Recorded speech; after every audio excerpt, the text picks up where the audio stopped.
Hello students, welcome to shortcut. आपके सामने है चैप्टर नंबर 13 जो कि कविता है कक्षा 10 की हिंदी की पुस्तिका में से ली गई।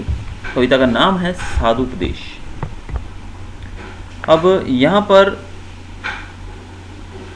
जो कवि हैं जो कि इसके वो हैं काका हथरसी, और इन्होंने यहाँ पर इस कविता के माध्यम से उन ढोंगी साधुओं पर व्यंग्य किया है, उनका हमारे सामने चित्रण किया है कि जो कि देखने में तो एकदम रियल साधु की तरह लगते हैं। इनकी देखेंगे उनको तो हमें पता नहीं लगेगा कि रियल साधु या ढोंगी हैं, लेकिन अंदर से वो बड़े ही दुष्ट और बड़े ही ढोंगी हमें देखने को मिलेंगे। और उनसे ज्ञान की बात की जाए तो ज्ञान के नाम पर उनको कुछ भी पता नहीं होता। चलिए शुरू करते हैं इसको।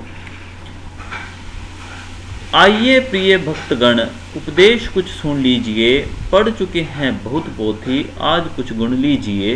हाथ में हो गोमुखी, माला सदा हिलती रहे। नम्र ऊपर से बने, भीतर छुरी चलती रहे। तो काका हथरसी यहाँ पर हमें बताते हैं कि ढोंगी साधु जो हैं वो अपने भक्तों को, अपने अंधविश्वासी भक्तों को उपदेश देते हुए कहते हैं कि आप लोगों ने अब तक ऐसे तो अनेकों ग्रंथ पढ़ लिए होंगे, अनेक पुस्तकें पढ़ ली होंगी, लेकिन आज मेरे पास आइए, आज मैं तुमको कुछ गुण दे दूंगा। यानी कि आप मेरे से कुछ गुण लेके जाइए। यानी कि किताबें पढ़ ली होंगी, बहुत आपने ग्रंथ पढ़े होंगे, लेकिन आज मेरे से कुछ तुम गुण लेकर जाओ। आप अपने हाथ में हमेशा माला लेकर, गोमुखी जिसे कहा गया है कि माला, आपने देखा है ना साधु लोग भी, कुछ लोग माला निरंतर फेरते रहते हैं।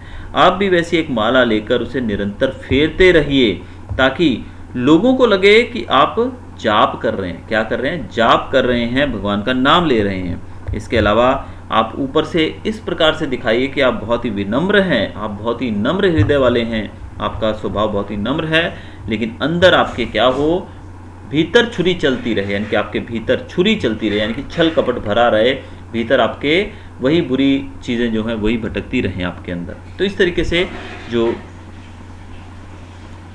कवि हैं वो हमको बताते हैं कि आजकल के ढोंगी साधु इसी प्रकार के हैं कि लोगों को वो अपने नए नए गुण देने के लिए बताते हैं कि मुझसे कुछ गुण ले लीजिए। तो और आजकल के लोग भी अंधभक्त हैं, वो इन लोगों के पीछे जाकर इनसे गुण लेने के लिए लाइनों में लगे रहते हैं, पैसा खर्च करके। जो साधु है उसको पैसे का कोई मोह नहीं होता है, ना ही वो पैसा लेकर किसी को कुछ देता है। तो इस प्रकार हम देखते हैं कि इन ढोंगी साधुओं को बढ़ावा देने में सबसे ज़्यादा तो हमारा ही हाथ है। तो चलिए अगले पैराग्राफ की तरफ चलते हैं। अगली पंक्तियां क्या कह रही हैं? नगर से बाहर बगीचे में बना ले झोपड़ी, दीप जैसी देह चमके सीप जैसी खोपड़ी। तर्क करने के लिए आ जाए कोई सामने, खुल न जाए पोल इस भय से लगे मत कांपने। जीव क्या है, ब्रह्म क्या है? अब यहाँ पर दूसरे जो स्टैंजा में कवि क्या कहना चाहते हैं? कवि कह रहे हैं कि आप जो ढोंग कर रहे हैं इसके लिए ऊपर से दिखावा करना बहुत जरूरी है। तो इसके लिए क्या करें? आप साधु की तरह सच्चा वेश बना लें, यानी कि जैसे साधु दिखता है वैसा ही वेश बना लें, और शहर से दूर, नगर के बाहर, यानी कि गांव शहर के बाहर एक झोपड़ी, एक बगीचे के अंदर आप झोपड़ी बना लें, और झोपड़ी में आप रहिए। और सच्चा साधु दिखने के लिए आप अपना मुंडन भी करा लीजिए, यानी कि अपने बाल कटवा लीजिए, जिससे आपकी जो खोपड़ी है वो सीप जैसी चमके। यानी कहा गया है कि आप अपने टकले हो जाइए, कुल मिला के कहा जाए। और अगर कोई आपके सामने बहस करने आ जाए तो आपकी पोल ना खुल जाए, इसलिए आपको डरना नहीं है, कांपना नहीं है। यानी कि अगर आपके सामने कोई ऐसा व्यक्ति आ जाए जो आपकी पोल खोलने पर उतारू हो, यानी कि प्रश्न पे प्रश्न डाले जाए और आपको उसका कोई भी उत्तर ना पता हो, तो ऐसे में आपको बिल्कुल भी भयभीत होने की ज़रूरत नहीं है, आपको डरने की ज़रूरत नहीं है। आप कांपने मत लगिए उस समय, वरना आपकी तो पोल खुल जाएगी। जीव क्या है, ब्रह्म क्या है, तू कौन है, मैं कौन हूँ, स्लेट पर लिख दो महोदय, आजकल मैं मौन हूँ। धर्म संकट शीघ्र ही इस युक्ति से कट जाएगा, सामने से तार्किक विद्वान सब हट जाएगा। अब बहुत ही अच्छा इन्होंने इस चीज़ का सॉल्यूशन दिया है हमको, इस चीज़ की काट दी है कि अगर कोई ऐसा व्यक्ति आपके सामने आ जाए जो आपके सामने तर्क वितर्क करने लगे कि ये जगत क्या है, ब्रह्म क्या है, तू कौन है, मैं कौन हूँ, यानी कि परमात्मा के बारे में पूछने लगे कि परमात्मा कौन है, क्या है, तो घबराइए मत। अगर आप घबराओगे, कांपने लगोगे, तो आपकी पोल खुल जाएगी। ऐसे में क्या करिए? कुछ मत बोलिए, सिर्फ एक स्लेट उठाइए और उस पर ये 2-3 शब्द लिख कर रख दीजिए। क्या लिखना होगा उस पर?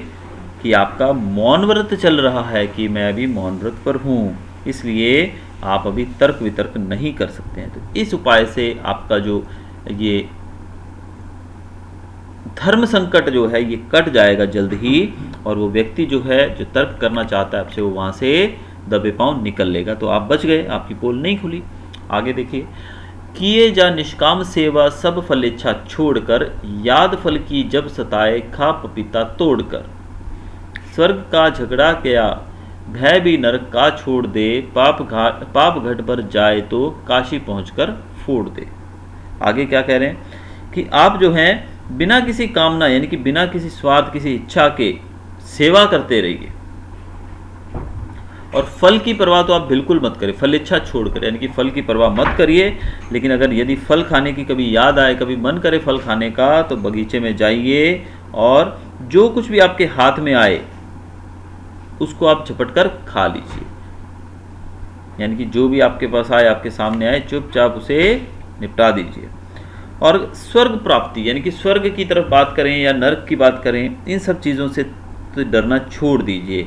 ना कुछ स्वर्ग है ना कुछ नरक है, जब तक आप धरती पे हो इस चीज़ से आप डरना बिल्कुल छोड़ दीजिए। और अगर आपको ऐसा लगे कि आपके पाप घट भर जाए, यानी कि आपके पाप का घड़ा भर गया है, यानी कि आपको लगे कि आपने बहुत ज़्यादा पाप कर दिए हैं, तो चिंता मत करिए।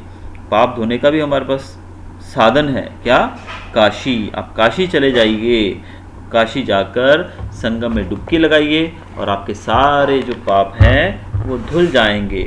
तो बहुत ही सुंदर तरीके से साधुपदेश में कवि ने हमें एक ढोंगी साधुओं के बारे में हमें बताया है।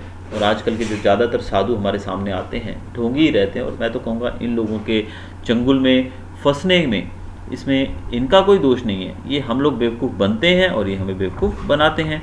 हम लोग बेवकूफ़ हैं जो पैसे देकर टिकटें लेकर इनकी प्रवचन सुनने बैठते हैं। क्या कभी साधु पैसे लेकर प्रवचन देने आता है? बिल्कुल नहीं आता है। साधु के लिए तो पैसा मोह माया कुछ नहीं होता है। हमने जूनियर क्लासेस में आप लोग भी पढ़ चुके होंगे गौतम बुद्ध के बारे में, एवं महावीर स्वामी के बारे में।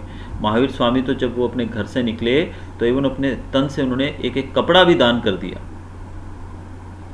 तो इस प्रकार से अगर इनको ऐसा होता कि भाई ये पैसा जो है ये हमें स्वर्ग और नरक तक ले जाएगा और ये साधु ढोंगी होते तो ये ऐसा नहीं करते। लेकिन आजकल के साधु मांगने आ जाते हैं। फिर कुछ साधु तो थोड़े हाई लेवल के चोर हैं जो कि टिकटें लेकर लोगों को उपदेश देने का काम करते हैं। तो ये सब चीज़ों से बचना हमारे ही हाथ में है। हम अपनी बुद्धि से काम लें और इन चीज़ों से बचें। तो ये थी हमारी कविता। Hope you enjoyed. अगर वीडियो अच्छा लगा हो तो सब्सक्राइब कीजिएगा मेरे चैनल को। Thanks for watching. Have a nice day.